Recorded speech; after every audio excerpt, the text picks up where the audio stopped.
Salut, bienvenue pour une nouvelle vidéo et pour un tag. J'ai envie de dire un tag qui va nous rafraîchir. Je suis pas sûre, ça fait actuellement 2 minutes que je suis assise sur cette chaise et j'ai déjà extrêmement chaud. Voilà, ça fait plusieurs jours que j'essaye de filmer cette vidéo. Il fait actuellement plus de 30 degrés dans mon appartement et force est de constater que la température refuse de baisser et qu'à un moment donné il faut que je filme cette vidéo parce que ça me stresse de pas la filmer. En fait, j'ai envie de la filmer cette vidéo, j'ai envie de la tourner, j'ai envie de la faire et il fait trop chaud pour filmer. Donc, je me décide. Peut-être que je vais me décomposer au cours de la vidéo parce qu'en plus, je refuse de m'attacher les cheveux, je pourrais, hein, mais je refuse de m'attacher les cheveux, il me donne extrêmement chaud. Mais je vais faire avec.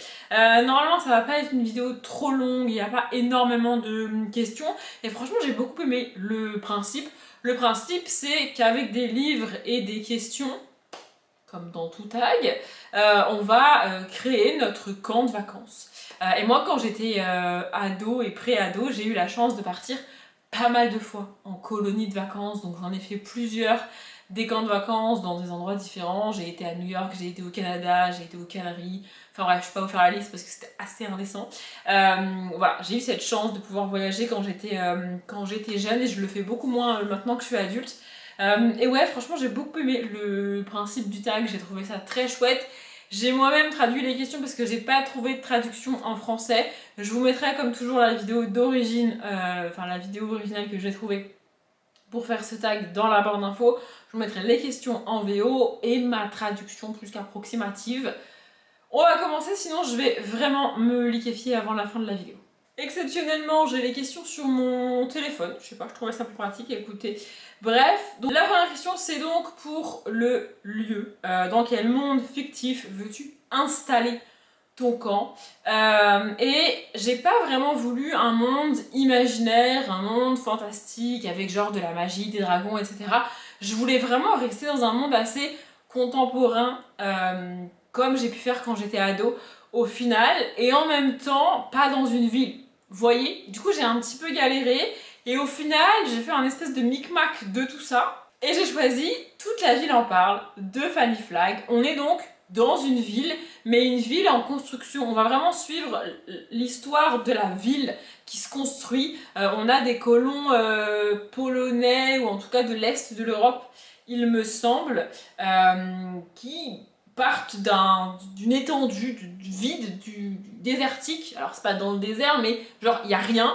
Et ils ramènent des planches, ils construisent une maison, et puis ils construisent un commerce, et petit à petit, la ville se construit comme ça. Tu vois vraiment les bâtiments prendre leur place, les rues se tracer. Vraiment, on suit l'histoire de la ville. Je vais vous donner les années. De 1889 à genre 2015, peut-être 2020, par là en tout cas, mais année de sortie du livre quoi. Vous voyez, donc de 1889, je répète, au courant des années 2020. Vraiment, on suit l'évolution de la ville et donc des personnages qui vont venir et repartir au milieu, évidemment. Et il y a un petit twist, il y a un petit élément fantastique. Et franchement, installer mon camp près de cette ville, parfait, c'est parfait. J'adore Fanny Flagg en plus, donc parfait. La deuxième question, c'est pour le nom. Donc, quel titre de livre est, selon vous, le nom parfait pour un camp? Franchement, j'ai un peu galéré. Et puis ensuite, je suis tombée sur le livre Hotel Earthwood. Donc ici, le tome 1, Une maison pour Mona de Callie George. Et j'avoue qu'un nom en anglais, je trouvais ça plus fun. En français, ça fait tout de suite un peu kitsch, je trouve. Mais Hotel Earthwood, je sais pas. Je trouve ça très cool. Si le camp est au milieu des bois, franchement, c'est parfait. Donc voilà. Ici, pour l'histoire, on y suit une petite souris qui est perdue dans la forêt. Donc la petite souris s'appelle Mona. Et donc elle est perdue dans la forêt, c'est le milieu, non, c'est le début de l'hiver ici, dans le tome 1, donc il y a 4 tomes 1 par saison, et ici c'est le début de l'hiver, son habitat se retrouve inondé, et du coup elle erre dans la forêt, jusqu'à tomber sur l'hôtel Earthwood, qui est installé au cœur d'un arbre, tenu par des animaux, etc. Et voilà, elle va se réfugier là-bas, et on va suivre la vie des animaux dans cet arbre, dans la forêt. C'est très mignon, et Hotel Earthwood, c'est parfait comme nom, je trouve. La troisième question, je l'ai trouvée un petit peu difficile, et puis après, j'ai trouvé un petit twist pour la question, et je suis pas mal fière de mon coup. Donc la troisième question, c'est pour le drapeau. Quelle couverture de livre, selon vous, est un bon drapeau pour le camp? Et franchement, galère parce que moi j'ai très peu de couvertures monochrome.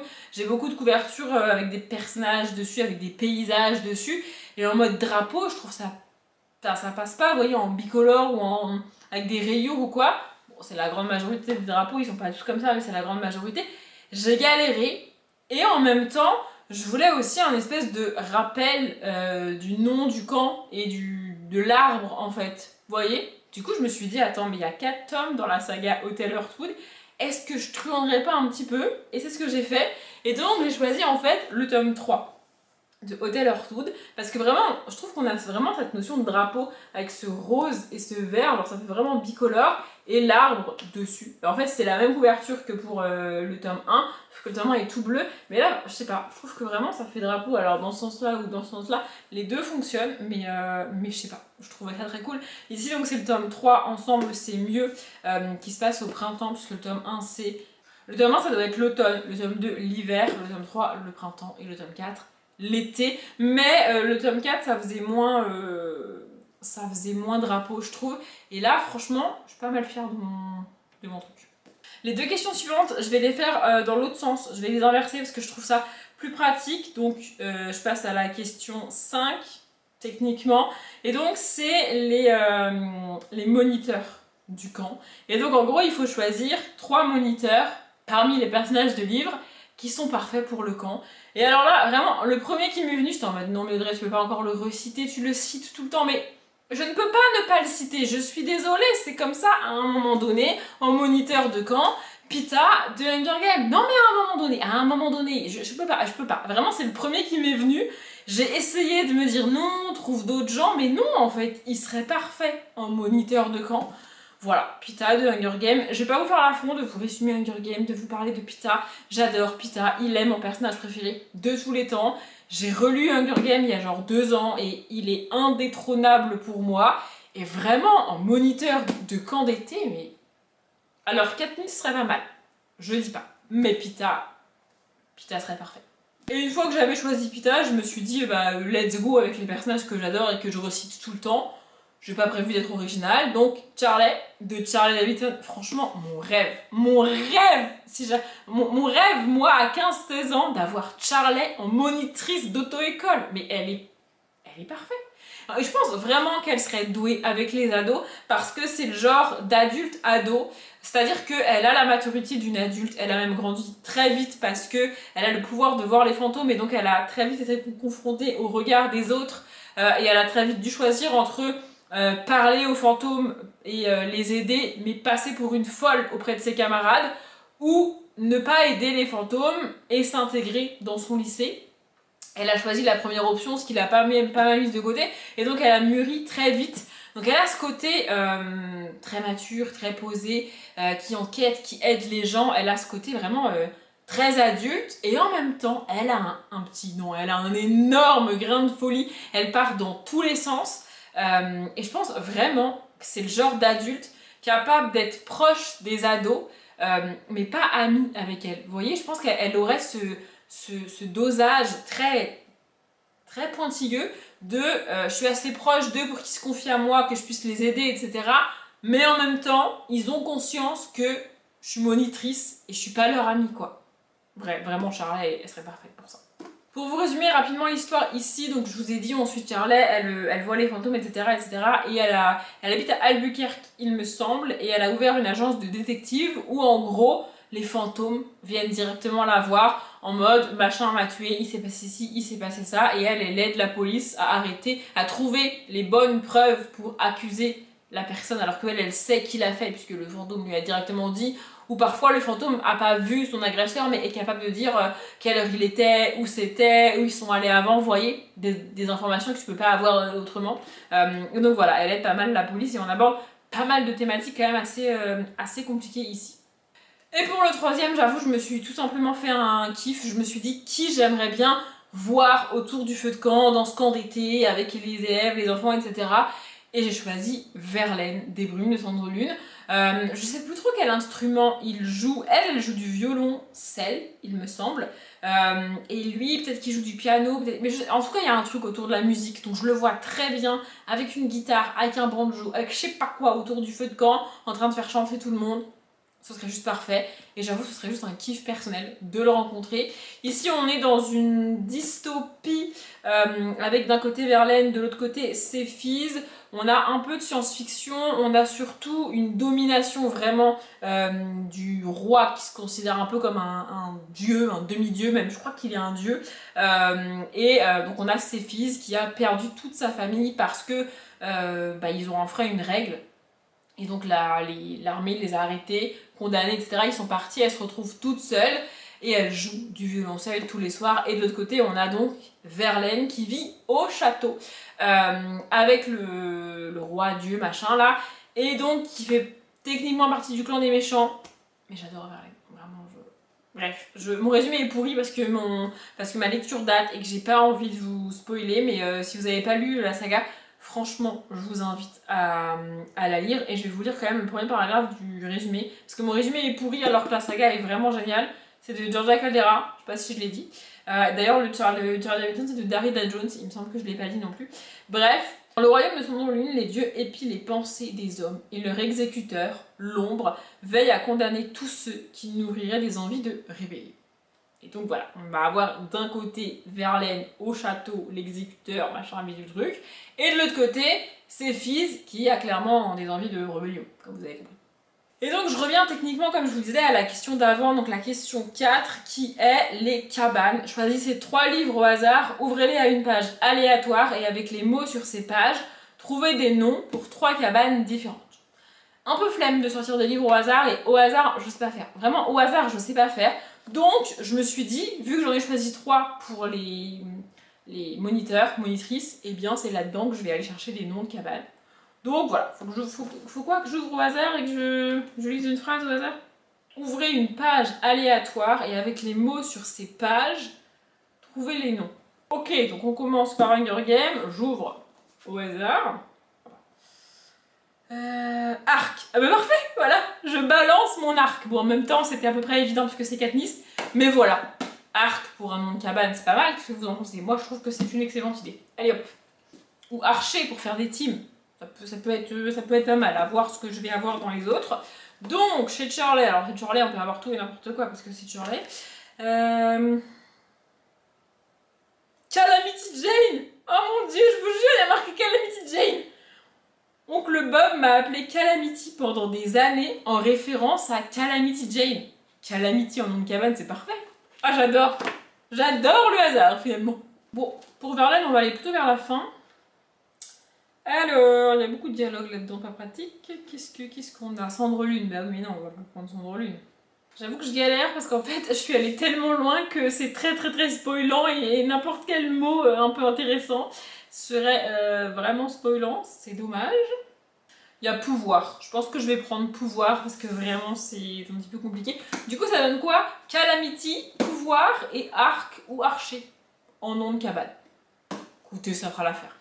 Pour la question suivante, j'ai essayé de chercher, mais en vrai, c'est pas un truc que t'es censé réellement chercher dans les livres. C'est un truc que t'es censé te rappeler, savoir, et moi, c'est pas quelque chose que je retiens dans les livres. Bref, la question c'est hymne. Choisissez une citation d'un livre que vous souhaitez qui représente votre camp, et je n'en ai pas parce que je ne retiens pas les citations. C'est pas quelque chose sur lequel je m'attarde, c'est pas quelque chose que je vais noter. Alors oui, il y a des auteurs et des autrices, par exemple Marie Pavlenko, que je peux citer comme ça, et je sais que quand je les ai lus, il y a des phrases qui sur le coup m'ont marqué, non, parce que je les ai pas retenues, mais sur le coup, je me suis dit, oh waouh, mais en fait, je les ai pas retenues, je les ai notées nulle part, je surligne pas dans mes livres, donc en fait, j'ai l'info nulle part, et franchement, j'ai eu la flemme d'aller chercher certains livres pour lire certains passages et trouver une citation un peu sortie de nulle part, vous voyez. Et pour moi, une hymne, ça doit vraiment être une chanson et pas juste une phrase. C'est un mantra, c'est pas une hymne. Voilà, si on m'avait demandé une chanson, j'aurais probablement pris le temps de chercher. J'ai hésité à le faire, mais c'est pas la question. La question, c'est une citation. Et une citation, je n'en ai pas. La question suivante, c'est pour une activité, et donc il faut choisir une activité dans un livre qui, selon moi, correspond à l'ambiance du camp. C'est pas une activité que je ferai actuellement parce qu'il fait beaucoup trop chaud pour ça, mais j'adore ça en vrai. Et il s'agit de l'escalade. Et oui, j'ai trouvé un livre dans lequel les personnages font de l'escalade. Et c'est pas genre ils font de l'escalade une fois au détour d'une page. Non, c'est central dans l'histoire. Puisqu'on va suivre une jeune fille, donc c'est Sky High de Emma R. Lowell. Et ici en gros on suit une jeune fille, je sais plus quelle période de l'année c'est, mais elle et sa meilleure amie s'inscrivent dans une salle d'escalade. Voilà, en plus de leurs études et de tout ce qu'elle fait, tout ce qu'elle met en place pour être acceptée dans l'université de ses rêves, elle fait de l'escalade. Et évidemment, dans la salle d'escalade, elle va rencontrer un jeune garçon qui fait de l'escalade, patati patata. Mais vraiment, l'escalade a presque un rôle dans le livre, j'allais dire. Mais vraiment, ils y vont souvent. Genre, c'est un cours qu'elles prennent toutes les semaines. Donc, régulièrement, elles vont à l'escalade et on te dit qu'elles montent, qu'elles essayent, qu'il y a machin qui est en bas pour la sécurité, je sais plus comment ça s'appelle, mais vous voyez, les mousquetons, les tenues, etc., etc. Enfin, vraiment, c'est central dans le livre. C'est pas juste sorti de nulle part. Et j'adore l'escalade, vraiment. Moi, en fait, soit... Si c'est pour lire et rien faire de mes journées, je l'ai déjà dit 1000 fois, autant rester sur mon canapé. Je vois pas l'intérêt d'aller ailleurs pour faire ça. Si je vais ailleurs, c'est pour faire des activités. Des visites, des musées, des châteaux, ou, je sais pas, de l'acrobranche, de l'escalade. Vous voyez, j'ai pas trouvé de livre avec de l'acrobranche, sinon j'aurais choisi l'acrobranche. Mais vous voyez, sinon je vois pas trop l'intérêt d'aller dans une autre ville ou de quitter mon canapé. Pourquoi? Me poser ailleurs et faire rien ailleurs? Ou faire ce que je pourrais faire sur mon canapé, mais ailleurs. Vous voyez, je vois pas l'intérêt. Si je fais quelque chose l'été ou à un autre moment de l'année, hein, d'ailleurs, c'est pour faire quelque chose. Vous voyez, il y a un but derrière, visiter une ville que j'aime bien, ou que je veux découvrir, des musées, ou alors aller dans un parc d'attractions par exemple, mais faire quelque chose, vous voyez. Donc, l'escalade, franchement, c'est pas mal pour l'été et pour le camp. Et enfin, la dernière question avant que je ne me décompose réellement. J'ai un peu galéré à mettre les mots dans l'ordre. En fait, ça m'agace quand ça fait ça parce que je vois très bien ce qu'on demande, quelle est la question en anglais et quelle est l'idée derrière ça. Mais mettre les mots en français, j'ai énormément de mal. En gros, c'est un livre. Voilà, c'est marqué au camp, t'auras du temps, t'auras de l'espace, quel livre t'emmène pour te changer les idées là-bas, tu vois, pour les moments où tu vas être toute seule tranquille et pas en groupe à faire de l'escalade par exemple, vous voyez. Donc en gros, c'est quel livre j'emmènerai avec moi. J'ai hésité à vous montrer un livre que j'avais lu. Mais en vrai, je me suis dit, c'est pas répondre à la question parce que si réellement je pars en camp de vacances ou en vacances tout court et que j'emmène un livre avec moi, bah c'est un livre que j'ai pas lu. Du coup, je me suis tournée vers l'autrice que je lis quasiment tous les étés. Je l'ai pas mis dans la palle de juillet parce que c'est une romance et que je limite un peu entre gros guillemets mon nombre de romances en ce moment, mais peut-être que je le lirai quand même au mois d'août en plus ou que je le glisserai, allez savoir, dans la palle de septembre. Mais donc j'ai choisi cette fois peut-être de Casey West. J'adore Casey West. J'ai déjà lu plusieurs de ses livres. On est sur de la romance ado. Et je suis pas très fan des romances ados en temps normal, mais les deux que j'ai lus, donc PS I Like You et Listen to Your Heart, avec mon super accent, j'ai adoré. Franchement, il y en a peut-être une autre que j'ai lue. Ouais, je crois qu'il y a Lucky in Love aussi qui est d'elle, que j'ai lu. Et franchement, j'ai adoré. J'adore à chaque fois. On y suit des adolescentes, soit pendant les vacances d'été, soit pendant l'année scolaire. Voilà, leur vie quotidienne, elles vont au lycée, les cours, leur famille, leurs frères, leurs sœurs, leurs meilleurs amis, et il y a une romance à chaque fois, c'est publié chez Hugo, et ouais, franchement, un petit poche comme ça, pour les vacances, le camp d'été, tout ça, c'est parfait. Je sais pas exactement c'est quoi l'histoire, mais un Casey West pour les vacances d'été, pour moi, c'est parfait. J'oublie toujours de vous le dire au début, et je le fais toujours à la fin de la vidéo, mais si vous voulez répondre aux questions en commentaire, n'hésitez pas, je lirai ça avec plaisir. Moi, je vais m'arrêter là pour cette vidéo parce qu'il est temps. Ma caméra elle-même a chaud. Je suis contente d'avoir enfin pu tourner cette vidéo. Ouais, chercher un tag à faire parce que ça faisait longtemps que j'en avais pas fait. Et franchement, j'avais la flemme de faire le tag de la mi-année. Vraiment, j'avais la flemme de faire mon bilan, d'aller chercher, répondre aux questions, les sagas commencées, les sagas terminées, les machins. Franchement, j'avais la flemme de répondre aux questions du tag de la mi-année. Je voulais un nouveau tag et je trouve celui-là hyper original, hyper cool, vraiment. C'est un peu comme les tags où tu dois inviter des gens pour une soirée, pour son anniversaire que j'avais déjà pu faire. Mais là, vraiment, je sais pas, pour un camp d'été, en plus ça m'a rappelé mon adolescence, enfin bref. J'ai adoré ce tag et j'espère que la vidéo vous a plu. Je vais m'arrêter là, comme d'habitude, je vous souhaite une bonne journée, un bon après-midi, un bon appétit ou une bonne nuit et je vous dis à bientôt.